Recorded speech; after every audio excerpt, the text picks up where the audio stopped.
Folks, welcome into That Betting Show for June 12th, 2019. Your one-stop shop for all your sports betting needs. He's Teddy Sabranti. Give him a follow on Twitter at Teddy_Covers. I'm Donnie Seymour at Right Side VP. Hot topics today we'll get to in just a few moments here. The NHL Game 7, Teddy. The Cup will be in the house. But before we get to that game, guess what starts tomorrow? Nice little Father's Day weekend of some golfing action. The U.S. Open will be underway by the time we take the air tomorrow. And how about this, Teddy? We talked about this. It's from TV. Thank you. Somebody heard me out here. We're going to have prime time golf on the East Coast, baby. 5 o'clock tee time, East Coast, Tiger Woods. Yeah, exactly. You can see Tiger, Justin Rose, and Jordan Spieth all tee it up at 5 o'clock Eastern time in the evening, not in the morning. Of course, it's 2 o'clock here on the left coast. But we're talking about the usual suspects with the U.S. Open in terms of the favorites. You got DJ at plus 700, McIlroy plus 850, Koepka plus 950, Tiger plus 1,200. And again, I said this for the Masters. I said this for the PGA. I was wrong, obviously, for the Masters, but there are better bets out there than Tiger from a value standpoint. I'll just leave it at that. You can bet Tiger. Lots of people like to bet Tiger, and he wins once a decade or so, like he just did. But when you're talking about value, not the top of the leaderboard, and especially not with Tiger Woods in this bettor's opinion. It'll be interesting. Yeah, it'll be interesting to see. We know Tiger's going to get a lot of money. Teddy, just talk from one quick perspective here on the U.S. Open. We see like Dustin Johnson plus 700, Rory McIlroy plus 850, the big guns up top. Is there any value in this tournament, or do you get maybe more value if you wait? Because now with the advent of live betting and mobile applications, you could be sitting there on a Sunday where, let's just say, Tiger Woods is 3 shots back, and you might be able to get a plus 2,400. And with the pressure of the U.S. Open, the rough, Pebble Beach, tough golf course, a lot of things can change. Is there maybe more value in waiting in that perspective? Look, I mean, live betting has changed everything. The issue that I have, the biggest issue I have with some of the live betting is the house takeout. The juice can be enormous on those wagers. So it's hard to beat when the house is taking out 20, 30, 40%. So those are issues when you're dealing with live betting. That being said, when you're talking about chances to make big scores, especially when we're talking about who's going to win it, live betting makes a whole lot of sense. Most of the pros that I know that focus on golf here in Vegas are focusing on the matchups. It's golfer A versus golfer B, and that's where they make their big wagers, and that's where they make their money. But when you talk about winning the whole tournament, again, one guy's going to win, everybody else is going to lose. Those aren't the wagers that I tend to want to make. Yep, we'll hit it quick again tomorrow on Thursday, and then on Friday, of course, we're going to have some leaderboard action that we can talk about, have some fun with to see if there is any perceived value out there. But Teddy, how dare those U.S. women enter the tournament? How dare they win 13-0 in a line of minus 10,000 with a favorite spread of minus 5.5, celebrating after the 10th goal, Teddy? This is what you need to know, okay? When one team is laying 5.5 goals to another team in a soccer match, you don't want the underdog if the favorite's coming to play. And obviously that was the case with the U.S. women yesterday. But sometimes the point spread or the line tells you all you need to know. Minus 5.5 in a soccer match, 5.5 goals. Yeah, it was pretty one-sided. All that being said, the U.S. deserves no criticism for that. All they did is beat them into the ground. That's what you're supposed to do when you're playing international competition. Exactly. Take a look at the two favorites here in the tournament, Teddy. France plus 200, the United States plus 250. And sometimes when you equate it, we used to remember back in the day when you just had 1 versus 2 in the AP polls, and it counted if you ran up the score against an opponent to make it look good. They sort of taken that equation out of college football. But if you have a goal differential, Teddy, I mean, look, is it probably more than likely not that that's going to come into play? Probably not. But if you have a goal differential, it's advantageous for you to run it up just in case that doomsday scenario takes place. We'll see if the U.S. women continue their assault at the World Cup. I know they don't play for another couple days here, but we can certainly watch and see what takes place. How about this one, Teddy? This is your bandwagon right here. The under in the Dodgers games has a nice ring to it. Why is that? If you watched yesterday, 5 runs were scored in the first inning. Boy, they're going to get 10, 12, 15 runs in this one. Another Dodger total, Teddy. Another under. Yeah, and Dodgers now, again, 10-1-1 to the under their last 12. The only over got there by a hook, a half run. This team's been an under machine of late. Why? The starting pitching's been great. All right. The middle relief has been much better than it was, and the lineup's gone cold. And guess what? Corey Seager, early indications that he has a nasty hamstring strain, could be out for 6 weeks. That's a significant injury for the Dodgers offense, which makes the under perhaps even more likely to come through. And again, baseline totals. Dodgers 2 years ago, look at their baseline totals at home. 7, 7.5. Once in a while you see an 8. The baseline totals now 8.5, 9. And that is a big part of this current run of unders. Their lineup's been so good, the markets have moved their baseline total up. And in this present moment, bats aren't as hot as they were. The pitching's been great. And that baseline total being higher has resulted in a big run of unders for Dodger backers. Hopefully you were on at least some of these during this 10-1-1 run. Sooner or later, Teddy, we're going to have to get a meteorologist on here to explain the marine layer out there on the West Coast and why that might be interrupting these totals, but that's neither here nor there. Let's take a look at some football, Teddy. It's Wednesday. It's the middle of June, but we got an interesting team to talk about today on That Betting Show 2019 season team preview. Today, those Jacksonville Jaguars, 35-1 ticket, Teddy, to win the 2019 championship, 16-1 to win the AFC, and the Jaguars team total is at 8. At plus 100 at DraftKings here. If we take a look, 5-11 last year, including going 1-5 in the AFC South. We saw a little bit of team turmoil. We even saw him play the Philadelphia Eagles over in London, Teddy. Popping bottles, spending $50,000, running out on the bill. A lot of distractions for a Tom Coughlin-led team, which was interesting, but it all started at the quarterback. If you can't get good quarterback play in the NFL, you're not going to be very successful. Blake Bortles certainly not successful last year, but so you remedy that. You go out and get Nick Foles from the Philadelphia Eagles, try to stabilize that position. We all know Leonard Fournette, Teddy's very, very, talented as a running back, but running backs build a little bit differently. We saw last year the very first game of the season in the first half, Teddy went down with a hamstring injury that plagued him for most of the year. They loaded up on running back in free agency. And the one thing I did like, they're built on defense. They're built on getting after the quarterback. Fast, athletic linebackers, 2 good cornerbacks. They add to that in the draft with the defensive end from Kentucky. This is an interesting team to take a look at this year, Ted. As we said, 8 is the over-under. Are we getting value with the Jacksonville Jaguars? How are we going to start this off for 2019 for them, Teddy? Well, let's start by taking a look at what really happened last year, okay? Minus 0.3 yards per play. So despite the elite defense, the offense was that bad.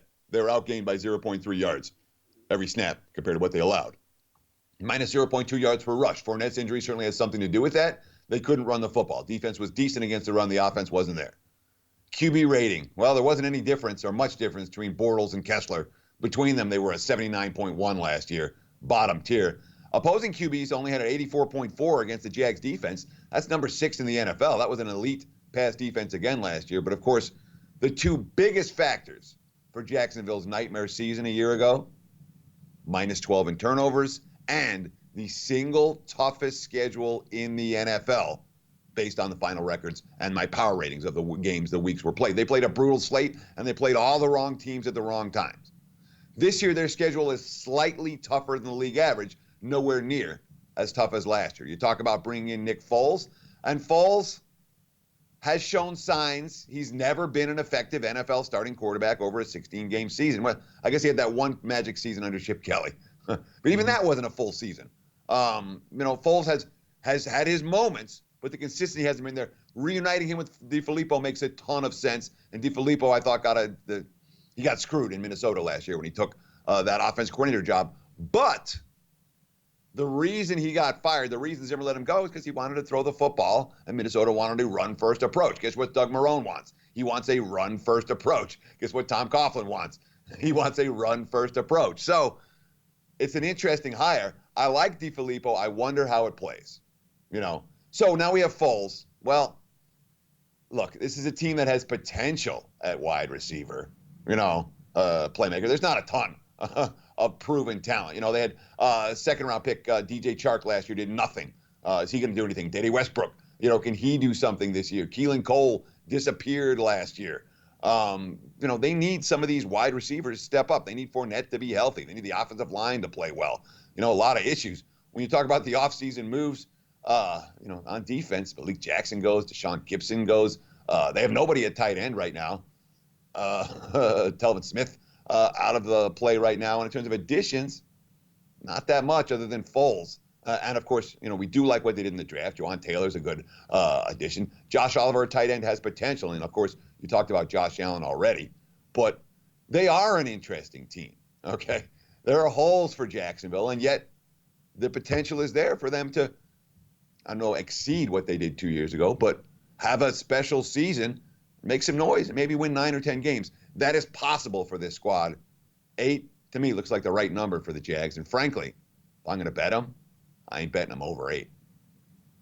Yeah, it should be interesting too, Teddy, because you have the cornerback Jalen Ramsey, ultra talented, but they just told him yesterday he's not going to get a contract extension on the season. So we'll see how that plays out in the effort, because when things go bad, people that are playing for contracts start looking out for themselves and, you know what, I need to get my money next year. And we saw a lot of that in this previous year with the Jacksonville Jaguars. Tough start to start the season, and they do play in a tougher division. We'll see what pans out here as we march forward to our first day of football here at that one, on that betting show here at sportsbookreview.com. We'll keep you updated on that. Segment number 2, Teddy, overnight line movers, best place on the internet to go, SBRodds.com. Lines moving all day long, 24/7. Let's get into this one on the move here, Teddy. Line dropping in the Brewers and Astros tilt. You got two pretty good pitchers on the mound, Woodruff versus Verlander. Checking out SBRodds.com right now. 155, 150 it opens up at, Teddy. We've seen a nice little drop here down into the mid-120s, 130, 128, 127, depending on where you're shopping at.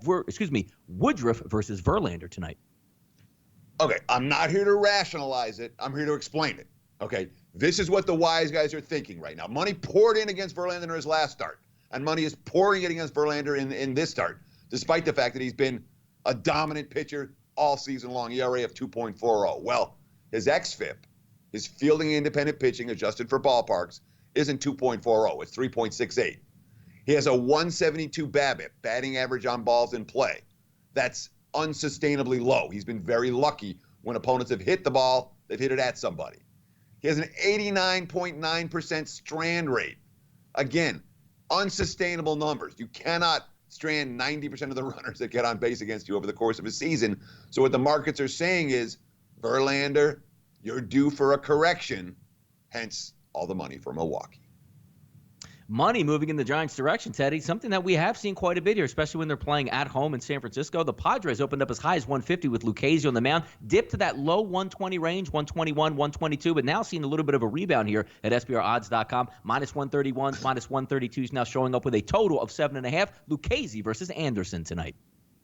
Yeah, and it appears like a lot of this has to do with Buster Posey, who's been sitting on the injured list for the last 10 days. He's been likely to be reinstated today. And Buster Posey means a lot. And he means a lot to a young pitching staff. Bruce Bochy, just having his presence there. He extends your lineup. He's your guy. Every team has a guy in your lineup that if he's gone, he's going to be the one they're going to miss more than anyone. I think that's fair to say that would be Buster for us. So Posey's availability most assuredly affecting the line between San Diego and San Francisco tonight. Teddy, we had to sneak this one in. No, the game is still over 24 hours away. But we're going to talk a little bit of finals action. Game 6 line on the move. When we saw the game close out after the Game 5 win for the Warriors, we were looking at what, Teddy? Some 4s out there, 3.5s. That number is now diminished here. Across the board at SBRodds.com, the prevailing number right now, Teddy, minus 2.5 with a total of 211.5. Are you surprised by this move in this one? So my initial reaction after the game was, I don't know what the markets are going to do now. The more I thought about it, I'm not surprised at all to see the money come in on Toronto. 1, extra day's rest. That gives Toronto a chance to recover mentally from a pretty epic collapse. The bigger issue, of course, no Durant, no Looney for the Warriors. So what we're seeing is a point spread that was very similar to what we saw in Game 3. Game 3, Golden State coming off a road win, playing at home, extra rest, no Durant, no Looney, close 2.5. Look where we are right now. Golden State off a win, at home, no Durant, no Looney. Lo and behold, we're sitting at 2.5 right now. The money coming for the Raptors. Yeah, we'll get on that tomorrow. It's going to be a fun Thursday to talk about that, all the odds and ends of this game, all the emotion. Last game at Oracle. We'll see who's going to be able to prevail tomorrow with the Toronto Raptors and the Warriors. Let's take a look at Watch What You Bet here on Sportsbook Reviews, that betting show tonight. The cup is in the house, Teddy. Hey, there is no tomorrow, as they say, with Game 7 like the Blues and the Bruins. And how about this, Teddy? Opened up at SBRodds.com. We're looking at that 165, 170 range. Now up as high as minus 185s. Checking in here with a total of 5.5 minus 145. Going to be 8 o'clock tonight. Bennington and Rask. All the marbles tonight. It's going to be fun. Sure, Game 7. All right, let's talk about Game 7s in the NHL. This is something that I can actually help with, all right, because you can do research. Home teams 12-4 in Game 7 of the finals. That being said, home teams were 12-2 in Game 7 of the finals before the last two. Vancouver losing in 2011 and the Red Wings losing in 2009. So the last two Game 7s we've seen the road team win. The long-term trend is surely towards the home team. All right. The Blues, sixth team in Stanley Cup Finals history to lose Game 6 at home with a 3-2 lead. Of those 6 teams, only one of them went on to win Game 7 on the road. The next game, that came in 1945. Long time ago. Toronto Maple Leafs did it. Hasn't happened. That being said, so those two factors, the home teams have done well. The teams that lose Game 6 at home haven't done well. Certainly point towards Boston. All that being said, Blues are 9-3 on the road this postseason. Really good. Really good off a loss. Incredible. Binnington, 13-2 with a 1.83 goals against average and a 934 save percentage in games immediately following a loss. That's including 7-2 here in the postseason. Rask in Game 7s.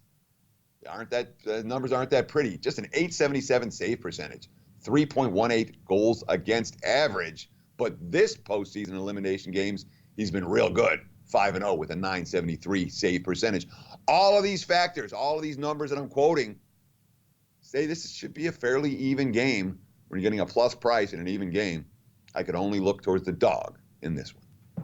It'll be interesting, Teddy, because we did talk about the 5.5s yesterday. What type of outcome, even if you get that 2-0 game with 3 or 4 minutes left to go, you could see a flurry of goals or the opposite of this one. The one good thing, if you're probably an underbacker here, Teddy, we can agree on, probably not going to be that many power plays tonight unless you draw blood or lose a limb, but it's Game 7. It's going to be fun. We're all going to be watching it, and we certainly will be able to talk about it tomorrow. How about this one, Teddy? Take shelter in the stands. Why is that? Thunderstorm? Could be raining baseballs in the outfield today as we have Jackson and Hess on the mound, Teddy. Not a lot of good things going over the previous couple starts for either one of these pitchers, and not a lot of good things going on with either one of these teams. The Blue Jays, Teddy, 23-43 on the season. The Orioles, 21-45. Let these two hams on the mound get after it tonight. Yeah, this is a fun game to talk about. It really is. Baltimore is 1-10 in Hess's last 11 starts. Edwin Jackson's made 5 starts for Toronto. They're 0-5. So between them, we're talking about two pitchers that their team is 1-15 in their last 16 tries. All that being said, Hess, for whatever reason, has owned Toronto. His only gem this season. It was a gem opening day. Mowed them down 6 1/3 innings of no-hit ball against Toronto. Current Blue Jays are like 4 for 47 against him. And Toronto can't hit their way out of a wet paper bag right now. This team has been awful of late. They scored 2 or less in 5 straight games. Edwin Jackson, look, he's 35 years old. He's played for how many different teams? For like 17 different teams. He's only in Toronto right now because literally they have nobody else. And we're talking about a guy that's given up 29 runs in 14.2 innings of his last 4 starts. If I had to play this, I would play the over because I don't trust Toronto to hit. I'd lay with Baltimore. And anytime I'm thinking about laying with Baltimore, I tend to pass the game. Do lean towards That's exactly why we did. That's exactly why we picked trigger. that game. There's a lot of interesting angles to that one for sure in there. Can the Bats stay hot in Atlanta tonight? Well, look, you're going to be sending a guy up by the name of Mitch Keller, a young 23-year-old pitcher who got shelled in his first start. They're going to send him down to Atlanta in a hitter's ballpark against some red-hot bats. That'll take place tonight at 7:20 Eastern time down at SunTrust. Pirates are 30-36 on the season. The Braves 38-29, keeping pace for the Phillies and tied for the NL East lead. It's going to be Keller and Soroka tonight. Yeah, this sure feels like a one-sided ball game. Keller's in. The only reason he's in the rotation is because of injuries, and injuries on top of the guys that were already hurt. Rookie Davis now on the injured list. Trevor Williams on the injured list. Jamison Taillon on the injured list. Nick Kingman. Kingman got designated for assignment. He's been pretty rough. But when you're minus 4 starters, guess what? You're calling up guys and putting them in when maybe they're not ready. He certainly wasn't ready in his debut. In Cincinnati, gave up 6 runs in the first inning, threw 3 scoreless after that. But then he made a couple of quality starts at AAA. Struck out a career high against Toledo, 13 batters against Toledo last week. But his quote, "If I just execute my pitches and everything's on, I belong. I know I can do it. Just going from there, continue to look at the future and see what I can do better to get through those innings." All right, he's saying the right things. I want no part of the Pirates. And Soroka has been dominant. This guy's been unbelievable this season. Coming off another, 8 innings, 3 hit, 2 walk performance. He's got a .138 ERA. I could only take Atlanta here. I could probably only take him on the run line. No, and it makes a lot of sense there because also, earlier in this series, let's not forget Musgrove gets thrown out and you burn 9 innings of bullpen already. And now you're going to throw a young kid out there. It doesn't end up well. We do have an interesting series coming up on the horizon here, Teddy, between the Phillies and the Braves this weekend. That should be fun to go over and talk about it. But it's time for Off the Mic segment here, and you saw it yesterday. We knew it was coming, but it's finally been acknowledged. Hard Knocks makes it official, Teddy. The Oakland Raiders are going to be on Hard Knocks this year. And we know Gruden, Mayock, these guys are made for TV. You're going to get a heavy dose of Antonio Brown, the NFL with a shrewd, smart business move, making it happen. And it's good for the Raiders, too. As much as Gruden was grimacing when he announced it, but Oakland needs a spark. And the fact they're moving to Vegas next year is certainly something. This is, the Raiders have nationwide potential, like the Cowboys, like the Steelers, like some of the teams that have, the Bears that have nationwide fan bases. Oakland does. And a move to Vegas is only going to help that, and Hard Knocks is only going to help that. It's good for Oakland for as much as it sucks to be on Hard Knocks. And when it comes to characters and personalities, look, this one should be a lot of fun. Get your popcorn ready. The NFL season just on the horizon. Yeah, it's going to be a lot of fun here. Well, that'll wrap up that betting show for June 12, 2019. Tomorrow, Teddy, we can rehash Game 7 of the Stanley Cup. We can go over Game 6 of the NBA Finals. The U.S. Open starts up. What more is there not to like here? Your one-stop shop for all your sports betting needs. Once again, he's Teddy Savranti. Give him a follow on Twitter at Teddy_Covers. I'm Donnie Seymour, right side VP. Join us tomorrow. Big things happening, and we'll get you ready for that weekend. Thanks, enjoy, and also cash those bets tonight, people.